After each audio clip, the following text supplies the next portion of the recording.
যে নৌকাটি এখন ভিড়ার জন্য অপেক্ষা করছে, এটি ইলিশ মাছ ধরার জন্য বিশেষভাবে তৈরি করা একটি নৌকো।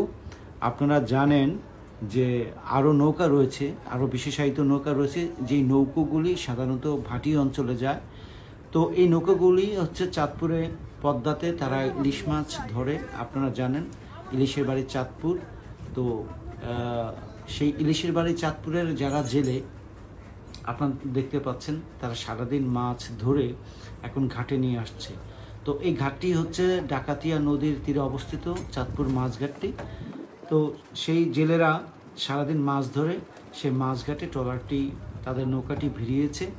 আপনাদেরকে এখানে একটি তথ্য দিয়ে রাখি যে মাছঘাটে যে আড়তদাররা রয়েছেন, তারা বিশেষভাবে এই জেলেদেরকে দাদন দিয়ে থাকেন। দাদন একটি স্থানীয় ভাষা, সাধারণত তাদের পেছনে তারা টাকা লগ্নি করে। সো তারা যে মাছগুলি ধরে সারাদিন, ইলিশ মাছ সাধারণত ইলিশ মাছগুলি তারা এই আড়তদারের কাছে বিক্রি করতে বাধ্য থাকে। সেই আলোকে তারা সেইভাবেই নৌকাটির ভিতর থেকে যা মাছগুলিকে বের করার জন্য প্রক্রিয়াধীন। আপনার জন্য টুকরি নিয়ে আসছে আড়ত থেকে। সো তারা সেই প্রক্রিয়াগুলি শুরু করেছেন যে মাছগুলি পাটাতনের তলা থেকে বের করার চেষ্টা করছে, আপনারা দেখছেন।